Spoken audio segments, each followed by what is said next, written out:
எப்ப 1952லயே விலைவாசி உயர்வை பற்றிய ஒரு ஏதோ எல்லாரும் படிக்க கூடாது, எல்லாரும் அவங்கவுங்க வேலையைத்தான் பார்க்கணும். எம்ஜிஆருடைய நடிப்பு தான் வெகு பிரமாதம். ஆனா எம்ஜிஆர் கொஞ்சம் உஷாராயிடும். இனி நம்ம கட்சி கொள்கைகளை பின்பற்றுவதில் தீவிரமாக இருக்க வேண்டும்.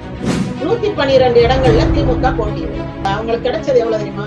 எம்ஜிஆர் அதை செய்து காட்டினார். அந்த இடத்துல எந்த சமரசத்துக்குமே அவர் போகல.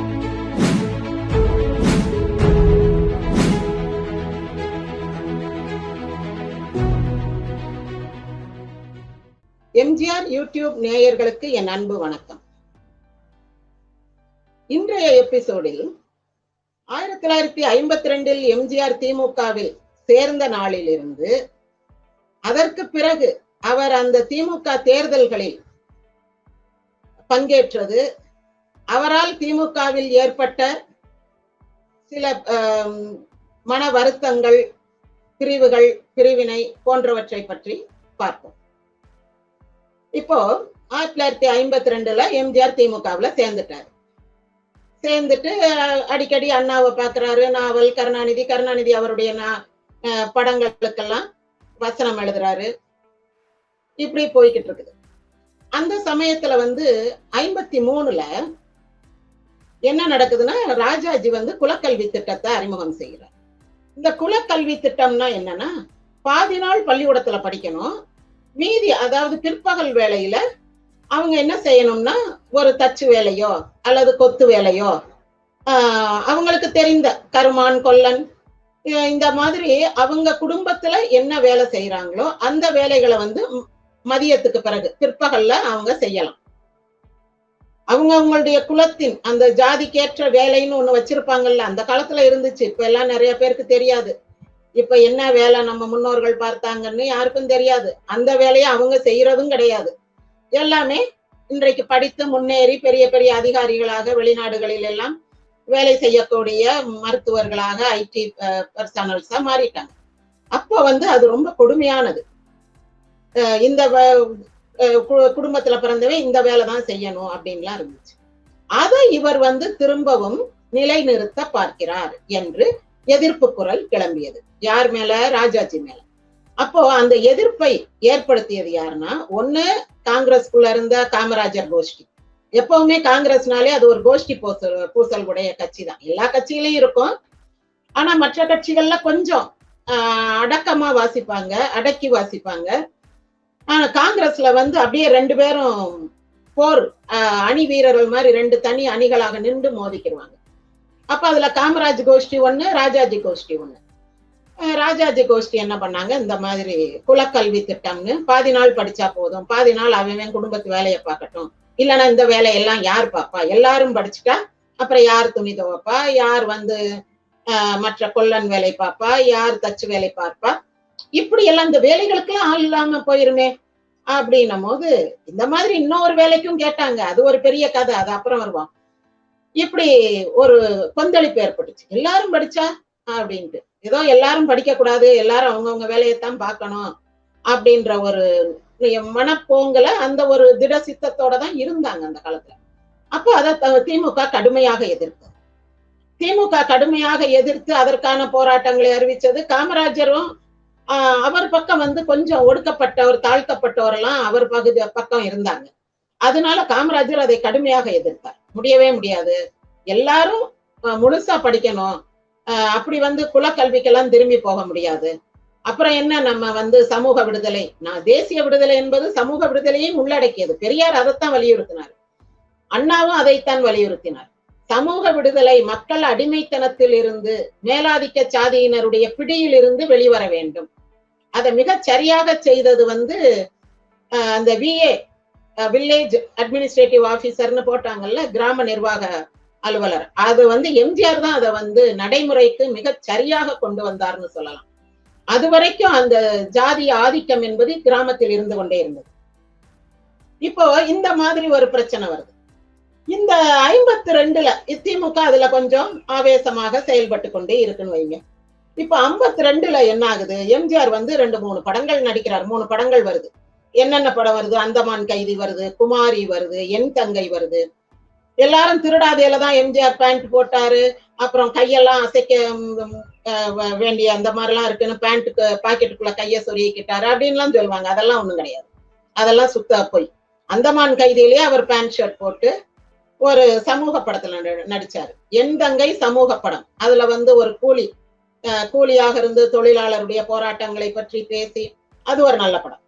இந்த அந்தமான் கைதியில அவர் நடிக்கும் போது அந்த படம் நல்லா ஓடுச்சு. என்னன்னா அதுல திக்குறிச்சி சுகுமாரன் நாயர் என்பவர் நடிச்சிருந்தார் பாலுன்ற கேரக்டர்ல. இந்த தில்லான மோகனாம்பாள்ல அம்மாவா நடிப்பாங்கல்ல வடிவுன்னு, அந்த அம்மா தான் அதுல எம்ஜிஆருக்கு தங்கச்சியா நடிச்சிருந்தார். அந்த அம்மா பின்னாடி என் கடமையில எம்ஜிஆருக்கு சித்தியாலாம் வருவாங்க. எம்ஜிஆருக்கு தங்கச்சியா நடிச்சிருந்தாங்க. அதுல ஒரு நல்ல பாட்டு உண்டு. 5 ரூபாய் எடுத்துக்கிட்டு கடைக்கு போனேன், கத்திரிக்காய் விலை கூடி போச்சு, அது கூடி போச்சு, இது கூடி போச்சு, ஒண்ணும் வாங்க முடியலன்னு. எப்ப 1952லயே விலைவாசி உயர்வை பற்றிய ஒரு பாட்டு. இந்த படத்துக்கு வந்து கூசா கிருஷ்ணமூர்த்தி வசனம் எழுதுறாரு. இந்த படத்துல ஒரு முக்கியமான விஷயம் என்னன்னா, பொதுவா திமுகனா பாரதிதாசனை தான் ரொம்ப உயர்த்தி பிடிப்பாங்க. எம்ஜிஆருடைய படங்கள் பின்னாடி வந்த படங்கள்ல எல்லாம்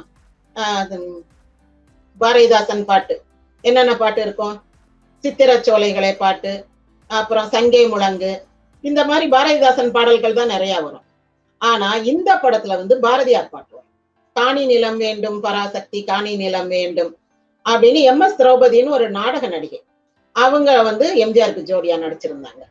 அந்த பாட்டு வந்து பாரதியார் பாட்டு. இதுக்கு அடுத்து பாரதியார் பாட்டு எப்ப வருது தெரியுமா? எம்ஜிஆர் படத்துல அதிமுக ஆரம்பிச்ச பிறகு மீனவ நண்பன்ல வரும் 2 லைன். தனி ஒரு மனிதன் உணவிலை என்றில் ஜகத்தினை அழைத்திடுவோம் என்று பாடிய பாரதியை, அந்த மாதிரி அங்க வரும் ஒரு ரெஃபரன்ஸ்ல. ஒரு பாரதியார் படம் வச்சு ஒரு மாலை போட்டு அது ஒரு விழா கொண்டாடுற மாதிரி ஒரு கடற்கரை கிராமத்துல, அதெல்லாம் அங்க வரும். அதுக்கு இடையில வந்து அவர் திமுகவுல ரொம்ப தீவிரமாக இருந்த காலகட்டங்கள்ல அவர் பாரதியார தொடல, பாரதிதாசனோட நிறுத்திக்கிட்டார். ஏன் இவ்வளவு கேர்ஃபுல்லா அவர் இருக்க வேண்டியது இருந்துச்சுன்னா, அந்த சமயம் வந்து இந்த சிவாஜி கண்ட இந்து ராஜ்யம் நாடகத்துல நடிச்சாருல சிவாஜி, அதனால அவருக்கு சிவாஜின்னு பேர் கிடைச்சது, சிவாஜி கணேசன் பேர் வாங்கினாருன்னு சொன்னேன். அவர் அந்த நேரம் என்ன பண்ணாரு, திருப்பதிக்கு போனாரு. திருப்பதிக்கு போயிட்டு வரவும் திமுகவுல பயங்கர எதிர்ப்பு. திருப்பதி கணேசா திரும்பிப்பார், யார் உன்னைய முன்னுக்கு கொண்டு வந்தது? நாங்க தானே, நீ இப்ப வந்து எங்களுடைய திமுக கொள்கையை மீறி நீ போய் சாமி கும்பிட்டு வர்றியே அப்படின்ட்டு ஒரே எதிர்ப்பு வரவும் அவர் என்ன பண்ணாரு, அவர் சிவாஜி கிட்ட சிலர் நான் திருப்பதி போகல, இனி போகமாட்டேன் அப்படின்னு சொல்லுங்க, ஒரு மன்னிப்பு கடிதம் கொடுங்க அப்படி அப்படின்னதுக்கு அவர் அதெல்லாம் முடியாதியா, திருப்பதியை விடவா திமுக பெருசு அப்படின்ட்டு அவர் விலகிட்டார். ஆனா எம்ஜிஆர் கொஞ்சம் உஷாராயிட்டார். இனி வந்து நம்ம கட்சி கொள்கைகளை பின்பற்றுவதில் தீவிரமாக இருக்க வேண்டும், அல்லது சும்மாவாது இருக்கணும், கட்சி கொள்கைக்கு மாறான செயல்களை செய்யக்கூடாது அப்படின்றதுல எம்ஜிஆர் கொஞ்சம் கவனமா இருந்தாரு. இந்த பாரதியார் பாட்டு இதோட முடிஞ்சு. மலைக்கல்லன் 6 மொழிகள்ல எடுத்தாங்க. தமிழ், தெலுங்கு, மலையாளம், ஹிந்தி, கன்னடம், சிங்களம், 6 மொழிகள்ல எடுத்தாங்க. 6 மொழிகள்லையும் நடித்தவர்களை விட எம்ஜிஆருடைய நடிப்பு தான் வெகு பிரமாதம். அவ்வளவு ஒரு சிறப்பான அழகான நடிப்பு. அந்த மாதிரி நடிச்சிருந்தாரு. ஜனாதிபதி விருது கிடைச்சது, வெள்ளித்தாமரை விருது. அந்த மாதிரிலாம் அதுக்கு பிறகு யாருமே வாங்கல. எவ்வளவோ பேசுறாங்க, ஆனா ஒன்னும் காரியத்துல இல்லை. அது ரொம்ப சிறப்பா வந்து எம்ஜிஆர் டாப் ஸ்டார் ஆயிட்டாரு. இனி வந்து எம்ஜிஆருடைய சேவை திமுகவுக்கு தேவைன்ற ஒரு நிலை வந்துட்டு. அதன் பிறகு 56ல மதுரை வீரன் வருது. மதுரை வீரன் வந்த பிறகு ஒவ்வொரு இளைஞனும், எல்லாருக்கும் ஒரு ஆசை இருக்கும்ல, தன்னை விட ஒரு பெரிய ராஜகுமாரியா கல்யாணம் பண்ணணும்னு. அதை எம்ஜிஆர் படத்துல செய்து காட்டவும் எல்லாருமே ஒரு எம்ஜிஆர் ஆயிட்டாங்க. எல்லாருமே ஒரு ராஜகுமாரி தான் வீட்டு முதலாளி மகளை கல்யாணம் பண்ண மாதிரி அவங்களுடைய கற்பனைகள் எல்லாம் நிறைவேறியது கனவுல, படத்துல. அப்படி இருந்ததுனால அந்த படத்துல பாட்டும் நல்ல பாட்டுகள். இன்னொன்னு அது ஒரு ஃபோக் டேல், ஏற்கனவே கதை வழங்கப்பட்டு வந்த கதை கிராமத்துல. அப்ப அந்த கதைக்கு ஒரு உருவம் கிடைக்குது அப்படின்னும் போது எல்லாரும் எம்ஜிஆர் வந்து அப்படி போற்றி புகழ்ந்து கொண்டாடி ஊருக்கு ஒரு ரசிகர் மன்றம் ஆரம்பிச்சு, அப்ப அதிக பிரிண்ட் போட்டு அதிக தியேட்டர்ல வெளிவந்த படம் மதுரை வீரன். அதிக சிறப்புகள் மதுரை வீரனுக்கு. மதுரை வீரன் வந்த பிறகு எம்ஜிஆர் அசைக்க முடியாது, அவர் தான் டாப் ஸ்டார், அவர் தான் வசூல் சக்கரவர்த்தின்ற ஒரு நிலைமை வந்துட்டு. அப்போ அந்த 56ல தான் மார்ச் மாசம் திமுக மாநாடு நடக்குது. எங்க? திருச்சியில. மார்ச் 16, 17, 18 தேதிகள்ல நடக்குது. அப்போதான் அவங்க என்ன பண்றாங்க, நம்ம எலெக்ஷன்ல நிப்போம் அப்படின்ற ஒரு முடிவுக்கு வர்றாங்க. 56ல முடிவுக்கு வந்து 57ல 112 இடங்கள்ல திமுக போட்டியிடுது. அப்படி 112 இடங்கள் போட்டிட்டதுல அவங்களுக்கு கிடைச்சது எவ்வளவு தெரியுமா? 15 சீட்டு தான். நல்லா கேட்டுக்கங்க. 112 இடங்கள்ல திமுகக்கு கிடைச்ச சீட்டு 15. அப்போ எம்ஜிஆர் எலெக்ஷனுக்கு பிரச்சாரத்துக்கு போகல. நல்லா ஞாபகம் வச்சுக்கோங்க, தேர்தல் பிரச்சாரத்துக்கு போகல. ஆனா அப்ப அது அரசியல் கட்சியும் கிடையாது, ஒரு அமைப்பு.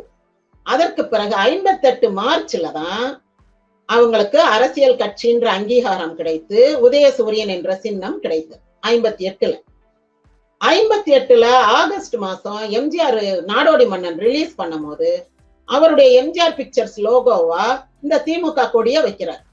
ஒரு ஆணும் பெண்ணும் ஒரு கொடி ஏந்தி இருப்பாங்க, அந்த கொடி வந்து திமுக கொடி. அதுக்கு பிறகு அண்ணா திமுக ஆரம்பிக்கும் போது அது அண்ணா திமுக கொடியா மாத்தினாங்க. அது நியாயம் தானே. ஆக அவ்வளவு துணிச்சலோடு அப்ப கூட ஒரு கேள்வி வருது, இப்படி கட்சி கொடியை காட்டலாமா அப்படின்னு. கேரளாவுல ஒரு இடத்துல வந்து அனுமதி கொடுத்திருக்கீங்க, அதனால இங்க கொடுக்கலாம்னு அதை வந்து ரெஃபர் பண்ணி இவங்க தணிக்கை குழுவுல கேட்டு வாங்குறாங்க. தணிக்கை குழு எம்ஜிஆர் படங்களை படுத்தின பாடு கொஞ்ச நஞ்சம் இல்ல, அவ்வளவு பாடுபடுத்துவாங்க இந்த காங்கிரஸ்காரங்க. இதை மாத்து அதை மாத்து, அப்படி செய் இப்படி செய். ஆனா எத்தனை இடையூறுகள் வந்தாலும் எம்ஜிஆர் வந்து அதெல்லாம் தூசு மாதிரி தட்டி விட்டு ஜெயிச்சு போய்கிட்டே இருந்தார். அப்போ 58ல வந்து நாடோடி மன்னன் வந்து, நாடோடி மன்னன் கதையெல்லாம் ரொம்ப பெரிய கதை, அதெல்லாம் தனியா பேசணும். பயங்கரமான வெற்றி, ஊருக்கு ஊர் வெற்றி. அப்ப மதுரையில வெற்றி விழா நடக்கும்போது அவரை ஒரு சேரட்ல வச்சு, அந்த சேரட்ல ஒரு தாமரைப்பூ, அதுக்கு மேல ஒரு உலக உருண்டை சுற்றி கொண்டு இருப்பது போல, அதாவது திரையுலக சக்கரவர்த்தி அப்படின்ற ஒரு இதை அறிவுறுத்துற மாதிரி மதுரை வீதிகள்ல கூட்டிட்டு வந்து 4 மாசி வீதி வழியாக அழைத்து கொண்டு வந்து தமுக்கத்துல, தமுக்கம்ன்றது ஒரு தமுக்கம் மைதானம், ஒரு கிரவுண்ட், ஒரு பெரிய கிரவுண்ட். அந்த காலத்துல யானை போர் நடந்த இடமா, நாயக்கர் காலத்துல, நாயக்க மன்னர்களுடைய ஆட்சி காலத்துல அங்க வந்து ஒரு பெரிய விழா நடந்தது. அதுக்கு பக்கத்துலதான் எங்களுக்கு வீடு. அப்ப எல்லாம் நான் பிறக்கல, ஆனா அப்ப வந்து பெரிய விழா நடந்தது. அப்போ இந்த மதுரை முத்துன்னு ஒருத்தர், இவரை ஞாபகம் வச்சுக்கோங்க, நான் பின்னாடி அவரை பற்றி சொல்றேன். அவரு தான் அந்த விழா கமிட்டியுடைய செயல்பாடுகளை எல்லாம் பார்த்து கொண்டது, பொறுப்பேற்றுக் கொண்டது மதுரை முத்து. அங்கதான் அந்த மேடையில தான் 110 பவுன் தங்கத்துல வாழ் செஞ்சு எம்ஜிஆருக்கு கொடுத்தாங்க மதுரையில வச்சு. அந்த வாழ் கடைசியில எங்க போச்சுன்னா, எம்ஜிஆர் அமெரிக்கா போய் பழிச்சிட்டு வந்த உடனே ஜானகி அம்மா அதை மூகாம்பிகை கோயிலுக்கு கொடுத்துட்டாங்க. மூகாம்பிகை கோயில்ல இப்பவும் வெள்ளிக்கிழமை பார்த்தா அந்த அம்மாவுக்கு பக்கத்துல அந்த வாளை நிறுத்தி வச்சிருப்பாங்க. மூகாம்பிகை படங்கள்ல கூட பாருங்க, பக்கத்துல அந்த தங்க வாழ் இருக்கும். இந்த மதுரை முத்து தான் என்ன செய்தார்னா, உலாம் சுற்றும் வாலிபன் படம் ரிலீஸ் ஆனா நான் சேலை கட்டிக்கிறேன். அவருக்கு எவ்வளவு சேலை பார்சல், எவ்வளவு வளையல் பார்சல் அனுப்புனாங்க அப்ப மதுரை ரசிகர்கள். ஆனா எம்ஜிஆர் அவரை வந்து கோவிக்காம, இவர் வந்து நல்ல செயல் வீரர், இவர் நம்மளோட இருந்தா நமக்கு நல்லது, எம்ஜிஆர் அப்படித்தான் பார்ப்பார். இவன் வந்து நம்ம படத்தை ரிலீஸ் பண்ணக்கூடாதுன்னு சொன்னா நமக்கு பகைவன், எதிரி அப்படி நினைக்க மாட்டார். ஏவியவன் இருக்க அம்பை நோவானின், ஏதோ திமுக காரங்க, கட்சிக்காரங்க, இல்ல கலைஞர் அவங்க எல்லாம் சொன்னதை கேட்டு அவர் அந்த முடிவுக்கு வந்துட்டாரு. திமுகவுல இருந்தனால அந்த முடிவுக்கு வந்தாரு. நம்ம கூட இருந்தா நமக்கு சார்பா இருப்பாரு அப்படின்ட்டு அவரை கட்சியில சேர்த்து பிறகு மதுரைக்கு அவரை வந்து மேயராக்குனார். ஆனா ஒரு நல்ல செயல் வீரர், களத்துல இறங்கி பாடுபடுவதில் கெட்டிக்காரர். அதுக்கு பிறகு திருப்பரங்குன்றம் மதுரை மாநாடு நடக்கும்போது கூட அவர் தான் அதுல பொறுப்பாளராக இருந்தார். சரி, இப்ப நாடோடி மன்னன் வெற்றி விழா நடந்ததா? இங்க நடந்த பிறகு சென்னையில நடக்கும். சென்னையில நடக்கும் போதுதான் அண்ணா சொல்றாரு, இந்த மரத்தில் ஒரு கனி பழுத்திருந்தது, இது யார் மடியில் விழுமோ என்று காத்திருந்தேன், அது என் மடியில் விழுந்தது, அதை எடுத்து என் இதயத்தில் வைத்துக் கொண்டேன், எம்ஜிஆர் என் இதய கனி. எவ்வளவு பெரிய பாராட்டு! அப்படியே அண்ணாவுக்கு வந்து எம்ஜிஆரை பார்த்தா சொந்த பிள்ளைய பார்த்த மாதிரி இருக்குது. இவராலதான் நம்ம கட்சி வளர போகுதுன்னு அவ்வளவு சந்தோஷப்படுறாரு. அப்படி ஒரு மிகப்பெரிய மகிழ்ச்சி, கொண்டாட்டம். ஏன்னா அதுக்கு அடுத்து அந்த 59ல சென்னை மாநகராட்சி தேர்தல்ல, சென்னை மாநகராட்சியில தேர்தல் வரும்போது திமுகவும் கம்யூனிஸ்டும் சேர்ந்து நிற்கும் போது எம்ஜிஆர் சூறாவளி பிரச்சாரம் செய்தார். 90 சீட் கிடைச்சது. சென்னைனாலே திமுகவின் கோட்டை, அதுக்கு எதுக்கு எம்ஜிஆர் வந்து பிரச்சாரம் பண்ணணும் அப்படின்லாம் கேட்கக்கூடாது. ஏன்னா இது கிடைச்ச பிறகுதான், இந்த சென்னை மாநகராட்சி திமுக பிடித்த பிறகுதான் திமுக சென்னை திமுகவின் கோட்டையானது. அப்ப சென்னையை வந்து திமுகவின் கோட்டை ஆக்கியதற்கு மிகப்பெரிய பங்கு எம்ஜிஆருடைய சூறாவளி பிரச்சாரத்தில் இருந்தது. அதை ஒப்புக்கொள்ள வேண்டும். பொதுவா திமுக காரங்க எதையுமே ஒப்புக்கொள்ள மாட்டாங்க. அவங்களுக்கு எப்பவுமே உண்மைக்கு புறம்பான இடத்துல இருந்து பேசுறது, அதை ஓங்கி பேசுறதுல வந்து அவங்களுக்கு ஒரு மகிழ்ச்சி, ஒரு ஆணவம், ஒரு ஆரவாரம் இருக்கும். ஆனா அப்படி இல்லை. திமுக வந்து சென்னை திமுகவின் கோட்டை தான், இல்லைன்னு சொல்லல. ஆனா எப்ப இருந்துன்னா 59ல சென்னை மாநகராட்சி தேர்தல் நடந்த பிறகு, அப்ப அந்த 59ல சென்னை மாநகராட்சி தேர்தல் நடக்கிறதுக்கு முன்னாடியே 58ல நாடோடி மன்னன் வந்து மிகப்பெரிய வெற்றி பெற்று அண்ணா எம்ஜிஆர் என் இதயக்கனி என்று சொல்லிவிட்டார். இப்ப இதுக்கு அடுத்து எல்லாருக்கும் சும்மா இருக்குமா? நாவலர், நெடுஞ்செழியன், கலைஞர், ஈவிகேஎஸ் சம்பத் யாருன்னா இவர் நம்ம ஈவேரா பெரியாருடைய அன்னை மகன். அவருக்கு தான் வந்து கட்சியில் மிகப்பெரிய நம்ம வந்து ஒரு பெரிய இடத்தை சேர்ந்தவங்க, பெரியாருடைய பையன் அப்படின்ட்டு, அண்ணன் பையன் அப்படின்ற ஒரு கர்வமானவங்க இதெல்லாம் இருக்கத்தானே செய்யும். அப்போ அவர் என்ன சொன்னார், என்ன அண்ணா நீங்க வந்து ஒரு சினிமாக்காரனுக்கு இவ்வளவு இடம் கொடுக்குறீங்க, ஆஃப்டர் ஆல் அவன் சினிமாக்காரன், அவனால என்ன முடியும் அப்படின்னு முதல் முறையாக தன்னுடைய எதிர்ப்பு குரலை எழுப்புகிறார். அப்ப அண்ணா சொல்றாரு, அப்படி இல்ல, நீ நானும் மீட்டிங்ல பேசினா ஒரு 5000 பேர் கேட்பான், 5000 பேருக்கு நம்ம கருத்து போகும், அது எவ்வளவு பேர் ஏற்றுக்கொள்வாங்கன்னு தெரியாது. நம்ம சொல்லும் போது ஆமா ஆமான்ட்டு எல்லாம் உண்மை மாதிரி தெரியும். அந்த பக்கம் போய் ஒரு சின்ன கல்லு வச்சு ஒரு பூசை பண்ற ஒரு கோயிலை பார்த்துட்டா சாமி அப்படின்ட்டு போட்டு போயிடுவான், கணத்துல போட்டு, நான் பேசுறது நினைச்சதெல்லாம் தப்பு சாமின்றோம். அப்படி இருக்குது. நம்ம வந்து புதிய கருத்துக்களை சொல்றோம். அப்ப திரும்ப திரும்ப சொல்லி அவனுடைய மனதின் ஆழத்துல பதிய வைக்கணும் அப்படின்னும் போது, ஆனா எம்ஜிஆர் அவருடைய படத்துல லட்சக்கணக்கான பேருக்கு நம்முடைய கருத்துக்களை கொண்டு போறாரு. எங்க ஆரம்பிச்சிச்சு இது? மலைக்கள்ளன் படம் 54ல வரும்போது, எத்தனை காலம்தான் ஏமாற்றுவார் இந்த நாட்டிலே என்ற பாட்டு பாடின உடனேயே மக்கள் வந்து அவர் பக்கம் சாய்ந்துட்டாங்க. அவர் திமுகவின் பிரச்சார பீரங்கி ஆயிட்டாரு, திமுகவின் கொள்கை பரப்பு செயலாளர் ஆயிட்டாரு.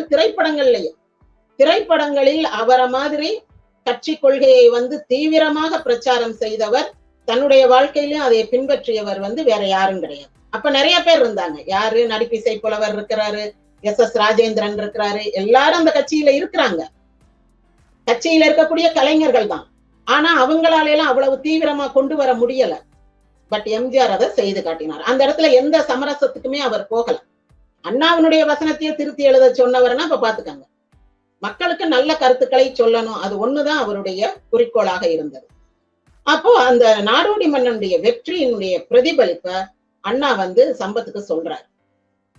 சம்பத் அதை ஏற்றுக்கொள்ளவில்லை. அவர் என்ன செய்தார்? அந்த கட்சியை உடைத்தார். கட்சி இரண்டாகியது. அந்த வரலாற்றை நான் அடுத்த எபிசோட்ல பார்ப்போம்.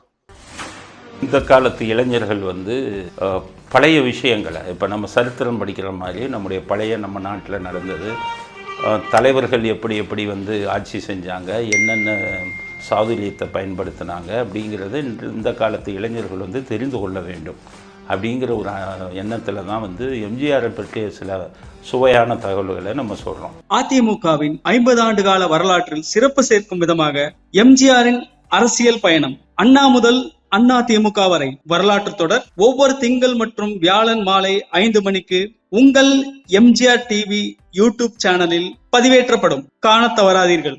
சேனலை சப்ஸ்கிரைப் பண்ணிட்டீங்களா? பண்ணலனா மறக்காம சப்ஸ்கிரைப் பண்ணுங்க. சப்ஸ்கிரைப் பட்டனையும் பெல் ஐக்கானையும் உடனடியாக கிளிக் பண்ணுங்க.